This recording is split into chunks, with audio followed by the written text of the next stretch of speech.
नमस्कार जंटी में स्वागत आपका। मैं हूं योगेंद्र। आप देख रहे हैं बड़ी खबर और बड़ी खबर में हम बात करेंगे राजस्थान की बड़ी सियासी हलचल की। राजस्थान में चर्चा है कि प्रदेश कांग्रेस में फेरबदल होगा।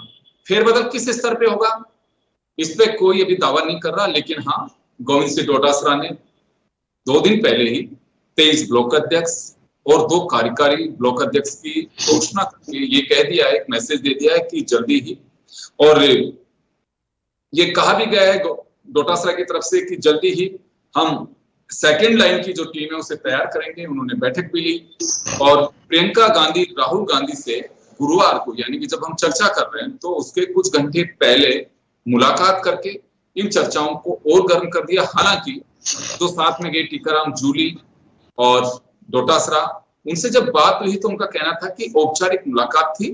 प्रियंका गांधी ने पहली बार संसद की दहलीज पार की है, उसमें सदन की सदस्य बनी है, तो उन्हें शुभकामनाएं देने गए थे। खैर, जब जाते हैं तो राजनीतिक चर्चाएं भी होती हैं। अब ये पूरा मैटर क्या वास्तव में अभी कांग्रेस में किसी तरह के फेरबदल की आवश्यकता है? आवश्यकता तो किस स्तर पे है? ये भी कहा जाता है कि पार्टी में बहुत बड़ी एक जंबो कार्यकारिणी है, लेकिन बहुत सारे लोग निष्क्रिय हैं। कई लोग ऐसे हैं जो सुबह से शाम तक काम करते रहते हैं। क्या वास्तव में उन पर ध्यान देने की आवश्यकता है? इस पे कहा भी गोविंद सिंह डोटासरा ने कि जो निष्क्रिय लोग हैं उन्हें दूर किया जाएगा, या तो सक्रिय रहें, नहीं तो उन्हें दूर किया जाएगा। तो चलिए इस पूरे मुद्दे पर चर्चा करने के लिए हमारे साथ राजीव जैन साहब और श्याम सुंदर शर्मा साहब वरिष्ठ पत्रकार हैं। प्रतीक सिंह जी हमारे साथ राजस्थान कांग्रेस के प्रवक्ता है। मैं प्रतीक जी सबसे पहले आप ही के पास आना चाहूंगा। सियासी गलियारों में इस तरह की चर्चा है कि राजस्थान प्रदेश कांग्रेस में फेरबदल होगा। अब वो किस स्तर पे होगा? पार्टी स्तर पे कोई चर्चा है इसकी? देखिए, आज माननीय जो प्रभारी जी सुखजिंदर सिंह रंधावा जी, माननीय अध्यक्ष गोविंद सिंह डोटासरा जी और माननीय जो टीकाराम जूली जी हैं, ये गए थे मिलने के लिए। वाकई में एक औपचारिक मुलाकात थी और औपचारिक मुलाकात के साथ साथ कुछ संगठन की चीजों के ऊपर चर्चा जरूर हुई है। वहाँ क्या फीडबैक यहाँ का है वो दिया गया है, संगठनात्मक क्या क्या चीजें चल रही हैं वो भी बताया गया है। और मुझे लगता है कि जो बदलाव होता है वो एक सतत प्रक्रिया होती है, वो हमेशा चलती है और चलती रहनी चाहिए, क्योंकि जो भी बिल्कुल रुक जाएगा, अगर कोई भी चीजें स्टेबल हो जाएगी तो चलेगी नहीं। तो बदलाव एक सतत प्रक्रिया है और कांग्रेस पार्टी में बदलाव होता रहता है। आने वाले दिनों में भी अगर कोई बदलाव होगा, जैसे माननीय अध्यक्ष जी ने बताया था, तो वो आपको पता लगेगा। लेकिन हाँ, बदलाव होना चाहिए, ये सतत प्रक्रिया है, सतत प्रक्रिया के साथ बदलाव चलेगा।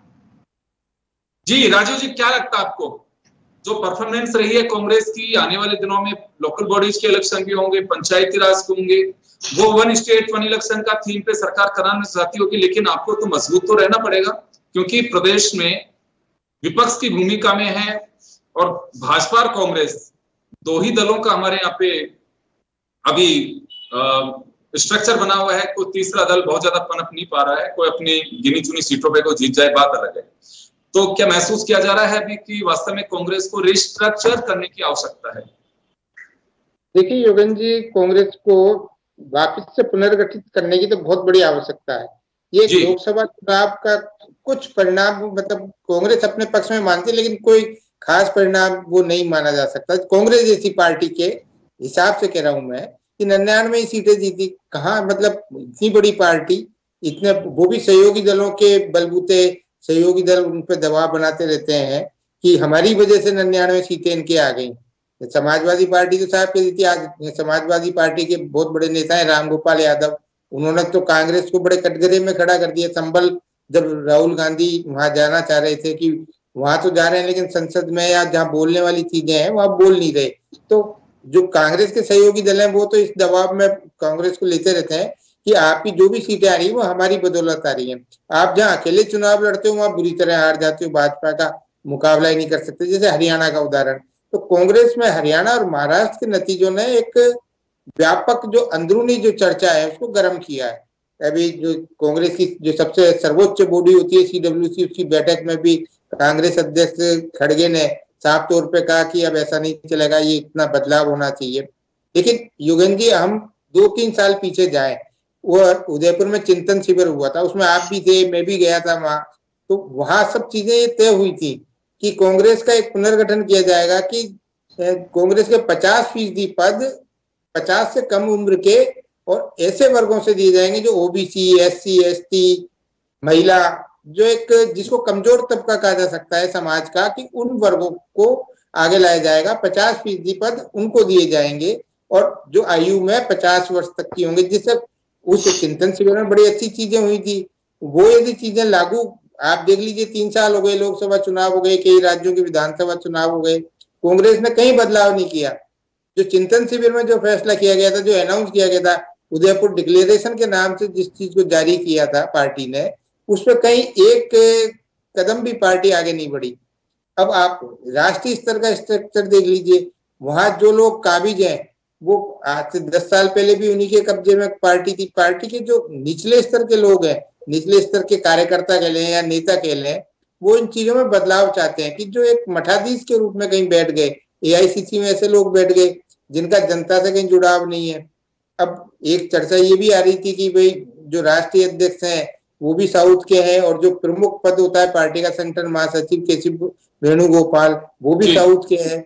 उनसे जो एक जिसको कह सकते हैं संवाद, उत्तर भारत के नेताओं का, कार्यकर्ताओं का संवाद, हिंदी भाषी क्षेत्र जिसमें कांग्रेस का एक बड़ा तबका भी है, वहां आप सही कह रहे हैं कि एक डायलॉग जो होना चाहिए, क्योंकि वो नहीं हो पा रहा है, शायद मैं जो समझ पा रहा हूँ।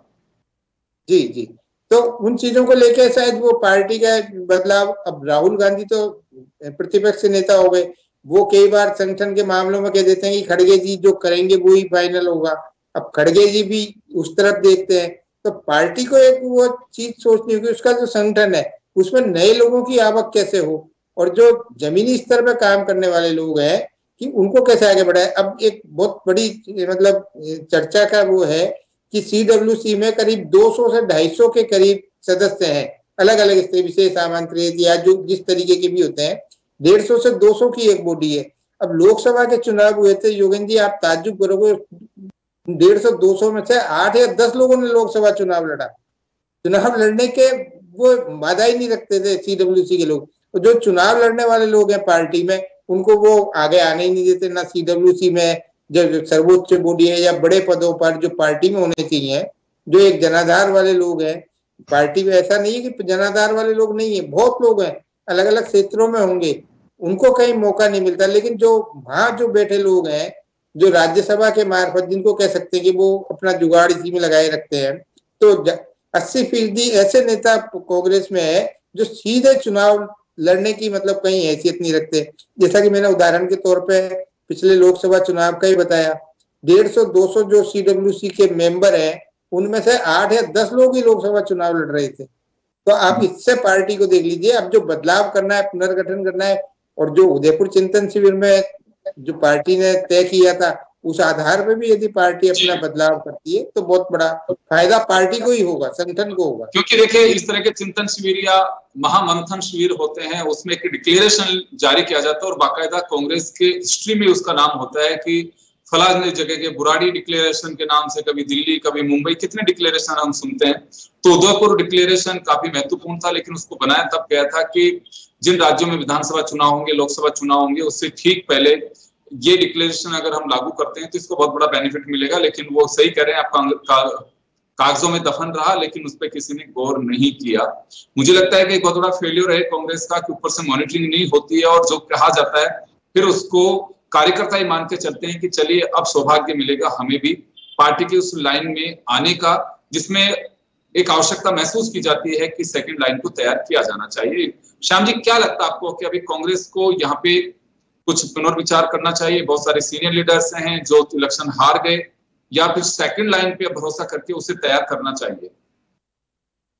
देखिए योगेंद्र जी, जिस प्रकार का लोकसभा का चुनाव में कांग्रेस का प्रदर्शन, महाराष्ट्र में जिस प्रकार का प्रदर्शन रहा, वो चिंता का विषय है कांग्रेस के लिए।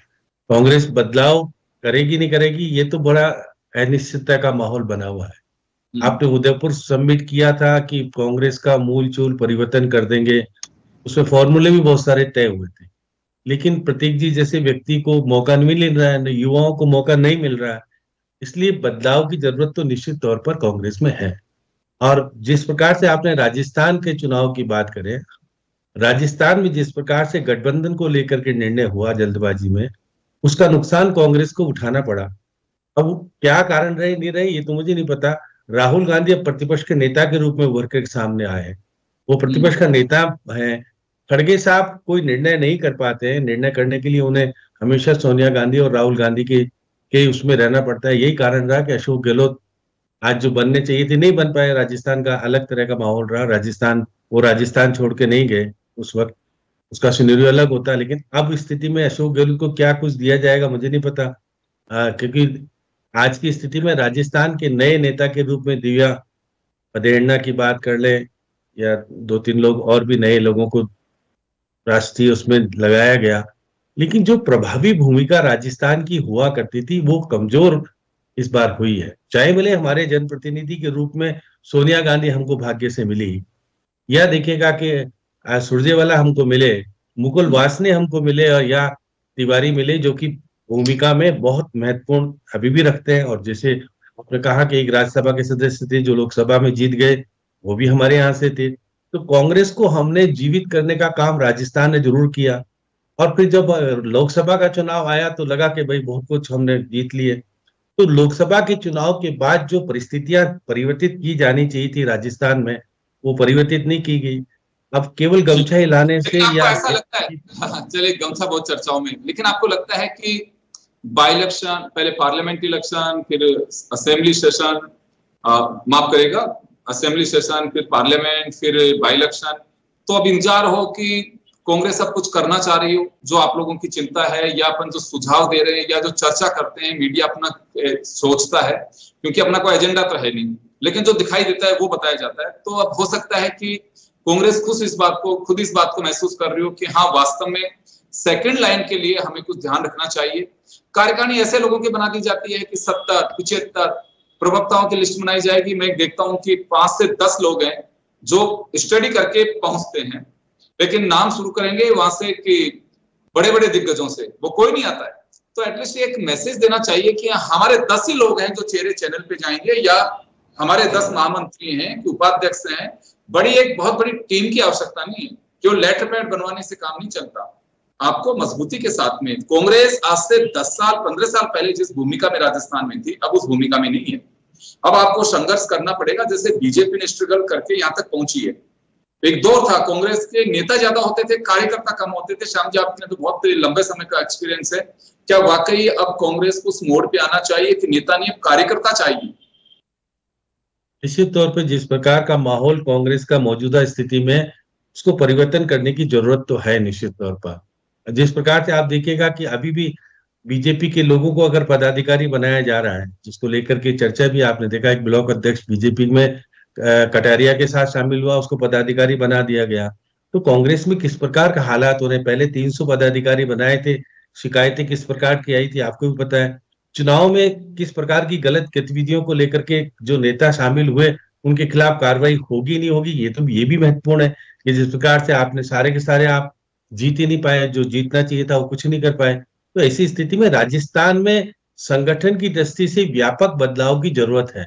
और देखिए, जो उदयपुर का फॉर्मूला आपने तय किया था, उस फॉर्मूले को यदि लागू करेंगे तो देखिएगा निश्चित रूप से ओबीसी के लोगों को ज्यादा मिलेगा, SC ST के लोगों को ज्यादा मिलेगा, और 50 साल से कम उम्र वाले जो युवा है और महिला, देखिए महिला कांग्रेस तो अभी भी जिस प्रकार से, देखिए जो विंग 3 की, वो विंग कमजोर क्यों हो रही है, उसको मजबूत करने की जरूरत है। अब हमारे यहाँ से सोनिया गांधी, अब देखिए आज तो जो मुलाकात थी, क्योंकि प्रियंका गांधी से मिलने तो केवल वो लोकसभा जीती है इसलिए बधाई देने के लिए गए थे। बधाई देने के साथ साथ उनसे कोई फॉर्मूला तय नहीं होता। फॉर्मूला रंधावा जी के माध्यम से अगर होता है और हमारे प्रभारी हैं और उस नाते से कुछ हो जाए, लेकिन मैं लगता है कि इसमें परिवर्तन की जरूरत इसलिए कि युवा को नेतृत्व मिल सकता है। क्या गोविंद सिंह डोटासरा को हटाया जाने की तैयारी बहुत दिन से शोर शराबा हो रहा है। मुझे लगता है कि प्रदेश अध्यक्ष के परिवर्तन का दौर आने वाला है। प्रतीक जी जैसे लोग भी इंतजार कर रहे हैं कि कुछ मिले किसी को, तो निश्चित राजस्थान में एक नया कोई अध्यक्ष की दौड़ में नहीं अभी नहीं, अध्यक्ष की नहीं कह रहा हूँ, युवा की बात कर रहा हूँ मैं। इनको अध्यक्ष तो कहाँ मिलेगा, लेकिन हाँ मैं कह रहा हूँ कि राजस्थान में अगर चाहे तो बना सकते हैं, अच्छे परफॉर्मर है। नहीं, लेकिन क्योंकि केंद्र में इनको अब ऐसे नेता चाहिए जिससे कि पार्टी में जब 21 लोग हुआ करते थे तो परिवर्तन करने की जरूरत पड़ी थी। अब जिस प्रकार से नेता कम हो गए, पहले से देखिएगा अब इनकी संख्या कम हुई है, तो उस हिसाब से यहाँ पर अध्यक्ष का परिवर्तन होना मुझे लगता है कि बहुत ज्यादा समय नहीं दिखेगा आपको, क्योंकि एक साल बाद पंचायत और जिला परिषद और पंचायत और उसके बाद शहरी निकाय के चुनाव संभव होंगे, क्योंकि एक वन स्टेट वन इलेक्शन वाली बात जो आ रही है सामने निकल के। और जिस प्रकार से हम विधानसभा का सत्र भी आएगा, बजट सत्र आएगा, उसकी तैयारी भी जोरदार से होनी है। और जो भूमिका में होना चाहिए, अभी तक अशोक गहलोत दे देते हैं, बयानबाजी कर देते हैं, लेकिन अशोक गहलोत भी चाहेंगे कि मेरे लोग भी वापस से सेट हो, और खुद सचिन पायलट भी, दोनों ही गुट नहीं चाहते हैं कि डोटासरा ज्यादा हीरोगिरी करके आगे बढ़े। तो इसलिए किस प्रकार की स्थिति बनेगी, ये आपको बहुत जल्दी परिवर्तन, मुझे लगता है इससे पहले परिवर्तन होने वाला था, लेकिन क्योंकि उपचुनाव आ गए उस परिवर्तन रुक गया, और समय भी पूरा हो गया गोविंद सिंह डोटासरा का। सेकंड टर्म बहुत कम मिलेगा तो संभव नहीं है। मुझे लगता है कि कांग्रेस में बदलाव की निश्चित रूप से जरूरत है। अब वो बदलाव किस प्रकार से होगा, निश्चित रूप से जब अध्यक्ष बदलेगा तो पूरी कार्यकारिणी अपने आप बदल जाएगी, और जम्मू कार्यकारिणी तो रहेगी, उसमें देखिए कि छोटी कार्यकारिणी। प्रतीक जी का रुख करना चाहूंगा। प्रतीक जी, क्या कुछ इस तरह की चर्चा है कि नीचे ब्लॉक स्तर पे किया जाएगा, निष्क्रिय कार्यकर्ताओं को हटाया जाएगा, या फिर पूरा चेहरा ही चेंज किया जाएगा, या केवल बस अभी आवश्यकता अनुसार जहां पे आवश्यकता है सिर्फ वहां किया जाएगा, या किसी भी तरह की कोई चर्चा है ही नहीं, या मीडिया में ही चर्चा है केवल? योगेंद्र जी, इंग्लिश की एक बड़ी अच्छी कहावत है कि success has many fathers, failure has none. जब हमने लोकसभा का चुनाव जीता था तो मुझे लगता है ना तो मीडिया ना और कोई ये इस तरीके के सजेशन नहीं दे रहे थे कि हमारे को कोई बदलाव करना चाहिए, कि अध्यक्ष पद बदला जाना चाहिए, या ये होना चाहिए, या ये वो होना चाहिए। अब लोकसभा, ये विधानसभा जो उपचुनाव है उसके अंदर कांग्रेस पार्टी की हार हुई है निश्चित तौर पे, लेकिन एक पैटर्न देखा गया पूरे हिंदुस्तान के अंदर, जहां जहां चुनाव हुए थे वहां जिसकी सरकार थी वही वो जीते हैं। चाहे से आप अगर कर्नाटक की बात करेंगे तो दोनों सीटें कांग्रेस पार्टी ने जीती, आप उत्तर प्रदेश की बात करेंगे तो सारी सीटें बीजेपी ने जीती, राजस्थान की बात करेंगे। और हमने इसी बीच में एक मंत्री को भी चुनाव हराया था, सरकार होने के बाद में मंत्री बनाया था, बिना विधानसभा से सेलेक्ट हुए, उसके बाद में भी हराया। तो मुझे ऐसा लगता है कि ये बड़ी अतिशोक्ति होगी बोलना कि इसको हटा देना चाहिए, या उसको हटा देना चाहिए, या इसको ले आना चाहिए, या उसको ले आना चाहिए। अब दूसरी बात मैं करूंगा कि बदलाव जो है वो निरंतर होना चाहिए, निरंतर होते रहना चाहिए, और निरंतर उसकी प्रक्रिया चलती रहती है। उदयपुर, अगर आप उदयपुर की बात करें थे, उदयपुर संकल्प की बात करें थे, उदयपुर डिक्लेरेशन की बात करें, तो बहुत सारी जगह राजस्थान में भी अगर आप हमारी जो पीसीसी की कार्यकारिणी उठा करके देखें, ब्लॉक अध्यक्षों की लिस्ट देखें, बूथ की लिस्ट देखें, मंडल अध्यक्षों की लिस्ट देखें, तो हमने पूरा उसके अंदर कोशिश की है कि 50 साल से कम के लोगों को उसके अंदर भागीदारी बनाया जाए। और इसका जीता जागता उदाहरण तो मैं खुद दिख रहा हूं। उदयपुर डिक्लेरेशन के बाद में मैं तो मात्र 37 साल का हूं, तो आपको ये सारी चीजें देखने को। लेकिन कोई भी जब बदलाव होता है वो एक दिन में नहीं आता है, वो एक सतत प्रक्रिया होती है, लगातार चलती रहती है और लगातार चलती रहनी चाहिए। और जब खड़गे जी ने बोला है कि बदलाव होगा, तो बदलाव होगा जब हम सबको पता लग जाएगा। लेकिन ये बोलना कि इसको हटा देना चाहिए या उसको ले आना चाहिए, मुझे लगता है ऐसी बातें ना तो अभी हैं और ना मुझे लग रहा है कि फिलहाल में होने वाली है। जी, तो फिलहाल क्या कहा जाए, कुछ सक्रिय कार्यकर्ताओं को आगे लाया जाएगा, निष्क्रिय कार्यकर्ताओं की टीम है। देखिए, बहुत सारे लोग हैं, आप हो सकता है कि पार्टी के एक जिम्मेदार प्रवक्ता हैं, स्वीकार नहीं करें, बहुत सारे ऐसे लोग हैं जो केवल लेटर हेड पे सीमित है, उनका कोई रोल नहीं है, लेकिन हाँ, जब चेहरा दिखाने का अवसर आता है तो वो पहुंच जाते हैं। ऐसे में कार्यकर्ता की आपको नहीं लगता है कि पीड़ा है कि वाकई जो काम करे उसको आगे लाना चाहिए? नहीं योगेंद्र जी, निश्चित तौर पे ये हर एक संगठन की बात है, ये अकेले कांग्रेस पार्टी की बात नहीं है, हर एक संगठन में होता है। चाहे सामाजिक संगठन की बात कर लें या पॉलिटिकल संगठनों की बात कर लें, हर संगठन के अंदर इस तरीके के लोग होते हैं। और अगर कोई निष्क्रिय अगर कार्यकर्ता है तो उसको चिन्हित करके हटाएंगे, और जो ज्यादा सक्रिय है उनको अगर वो संगठन का पार्ट नहीं है तो उसको संगठन का पार्ट लाएंगे, जिम्मेदारी सुनिश्चित करेंगे। कोई बदलाव करना होगा तो माननीय अध्यक्ष जी और प्रभारी जी बैठ करके उस पर चिंतन मंथन कर चुके हैं और चिंतन मंथन करेंगे, और निश्चित तौर पे कांग्रेस पार्टी वापस से एक शक्ति बनकर के उभरेगी। क्योंकि हम जब 2018 में हारे थे तो सब ये बोल रहे थे कि कांग्रेस पार्टी 21 सीटों पे सिमट गई है, आगे पता नहीं क्या होगा। लेकिन जब कोई भी हम कांग्रेस पार्टी को ये समझता है कि कांग्रेस पार्टी खत्म हो रही है, कांग्रेस पार्टी डबल स्पीड से उभर करके सामने आती है, डबल स्पीड से उभर करके हम सामने आएंगे। जी राजू जी, ये एक बहुत बड़ी बात कही है प्रतीक सिंह जी ने, किसी को चिंता करने की कोई आवश्यकता नहीं है। कांग्रेस को जब अंडर एस्टिमेट किया जाता है तो वो सुपर हीरो की तरह बाहर आती है। नहीं, निश्चित तौर पर कांग्रेस एक बहुत बड़ी और बहुत पुरानी पार्टी है, गांव-गांव में इनके कार्यकर्ता हैं, सब कुछ है। लेकिन प्रतीक सिंह जी बिल्कुल है, पराक्रमी है, इन जैसे बहुत सारे कांग्रेस में पराक्रमी है, लेकिन आप और हम सब देखते हैं पराक्रमी को तो वहां जगह नहीं मिलती, कोई बड़ा पद नहीं मिलता। जो परिक्रमा करने वाले लोग हैं वो पद पा जाते हैं, या जो भी चीजें होती हैं राजनीति में। कांग्रेस की बात नहीं है, और भी पार्टी में ये हाल हो गया।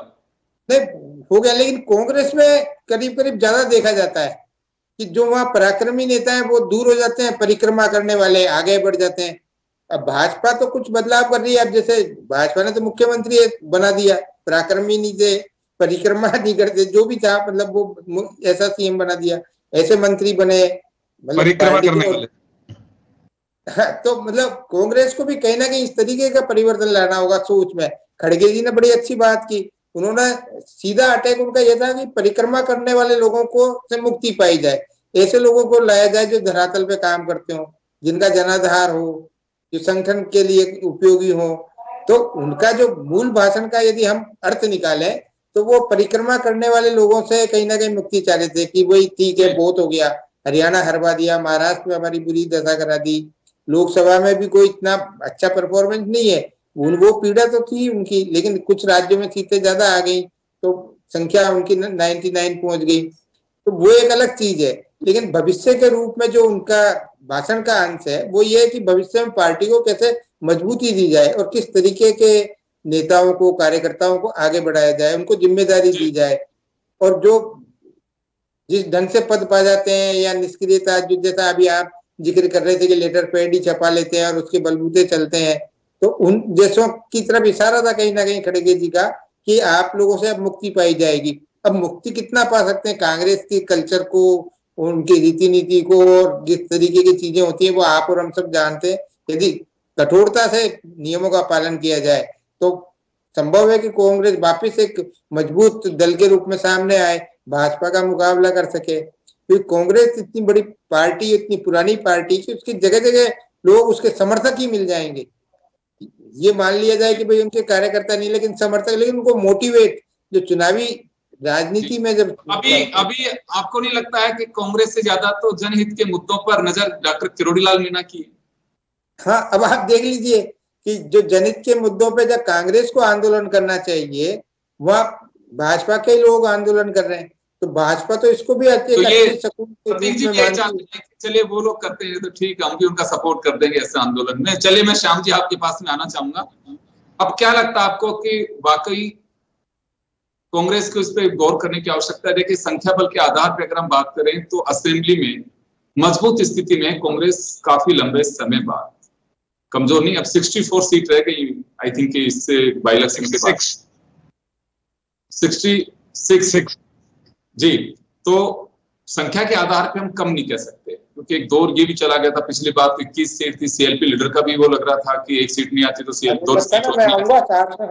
उससे पहले भी 36 सीट जीती थी। तो अब लगता है आपको कि हाँ मजबूत स्थिति में है कांग्रेस और सदन के हिसाब से तो परफॉर्मर भी है, इनके पास में ताकत भी है, लेकिन हाँ बाहर मजबूत विपक्ष की भूमिका निभाई जा सके उसके लिए आपको लगता है कि बड़ी टीम की आवश्यकता है, और है तो अब उसे परफॉर्म करने की आवश्यकता है? देखिए निश्चित तौर पर जिस प्रकार का सदन में आपने प्रदर्शन देखा कांग्रेस का, वो मजबूती वाला नहीं दिखता है। वहां पर गुटबाजी स्पष्ट नजर आती है। उसको गुटबाजी को समाप्त कैसे किया जाएगा ये कांग्रेस के लिए चिंता का विषय है। और निश्चित तौर पर जो आप कह रहे संगठन में जिस तरह से पद दिए गए थे उसको लेकर के चर्चा बहुत है कि पद ऐसे व्यक्ति को दिए गए थे जो कोई काम करने की स्थिति में नहीं है। तो काम करने वाले जब आपके 8 पार्लियामेंट के मेंबर जीत के आ गए, बाकी विधायक बहुत सारे हैं, तो ऐसे जिला अध्यक्षों के परिवर्तन करने की जरूरत है। निश्चित तौर पर जिस जैसे ब्लॉक में जो कह रहे थे कि भाई विधानसभा के चुनाव, उपचुनाव में जो आपकी पार्टी की विरोधी गतिविधियों में शामिल हुए थे, क्या उनके खिलाफ कड़ी कार्रवाई करने की जरूरत नहीं है क्या? अगर नहीं करेंगे तो फिर आप पार्टी के लोगों को कैसे संतुष्ट कर पाएंगे? तो निश्चित रूप में कह सकता हूं कि बदलाव की बयार कांग्रेस में आने वाली है। अब देखिए अगर head of the department change होता है तो फिर पूरा परिवर्तन हो जाएगा। बहुत सारी चीजें हैं। चलिए मैं माफी चाहूंगा, आगे कैसे रखा जाए, मैं रोकना चाहूंगा, समय का अभाव है तो मैं माफी चाहूंगा। तो खैर चलिए, चर्चा इस वजह से की है कि सियासी गलियारों में ये चर्चा बहुत तेजी से चल रही है कि कांग्रेस में फेरबदल होने वाला है। वो फेरबदल किस स्तर पे होगा ये देखने वाली बात है। ब्लॉक अध्यक्ष 23 चेंज किए हैं, बहुत छोटी कड़ी है वो, लेकिन क्या प्रदेश कार्यकारिणी में कोई बदलाव होगा या कुछ चेहरे बदले जाएंगे, क्या कुछ होगा, ये तो आने वाला वक्त तय करेगा। लेकिन हाँ, फिलहाल समीक्षकों का भी मानना है और चर्चाएं भी है कि कांग्रेस में किसी तरह का कोई फेरबदल की सुगबुगाहट है। अब ये कब होगा ये देखने वाली बात है। आप सभी का बहुत बहुत शुक्रिया। बड़ी खबर में इतना ही, दीजिए इजाजत, नमस्कार।